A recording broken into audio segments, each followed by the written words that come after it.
ಹಿಂದೂ ಯುವ ಸೇನೆಯಲ್ಲಿ ಸಕ್ರಿಯರಾಗಿದ್ದ ಕಾರ್ಯಕರ್ತನೋರ್ವ ಆತ್ಮಹತ್ಯೆ ಮಾಡಿಕೊಂಡಿರುವ ಘಟನೆ ಮಂಗಳೂರು ಹೊರವಲಯ ಉಳ್ಳಾಲ ಸಮೀಪದ ಕುಂಪಲ ಕೃಷ್ಣನಗರದಲ್ಲಿ ನಡೆದಿದೆ. ಇಲ್ಲಿ ಉಳ್ಳಾಲದ ಕುಂಪಲ ಕೃಷ್ಣನಗರದಲ್ಲಿ ಬಾಡಿಗೆ ಮನೆಯಲ್ಲಿ ವಾಸವಾಗಿದ್ದ ಜಯಂತ್ ಅವರು ಆತ್ಮಹತ್ಯೆ ಮಾಡಿಕೊಂಡಿರುವ ವ್ಯಕ್ತಿಯಾಗಿದ್ದಾರೆ. ಇವರು ತೊಕ್ಕೊಟ್ಟಿನಲ್ಲಿ ಆಟೋ ರಿಕ್ಷಾ ಓಡಿಸಿ ಜೀವನವನ್ನ ಸಾಗಿಸ್ತಾ ಇದ್ರು.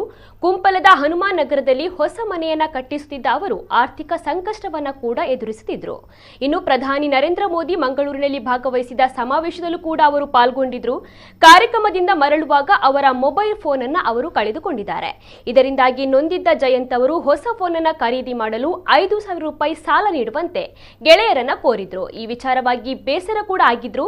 ಇದಾದ ಬಳಿಕ ಜಯಂತ್ ಆತ್ಮಹತ್ಯೆ ಮಾಡಿಕೊಂಡಿರುವುದು ಗೊತ್ತಾಗಿದೆ ಎಂದು ಆಪ್ತ ಮೂಲಗಳು ತಿಳಿಸಿವೆ.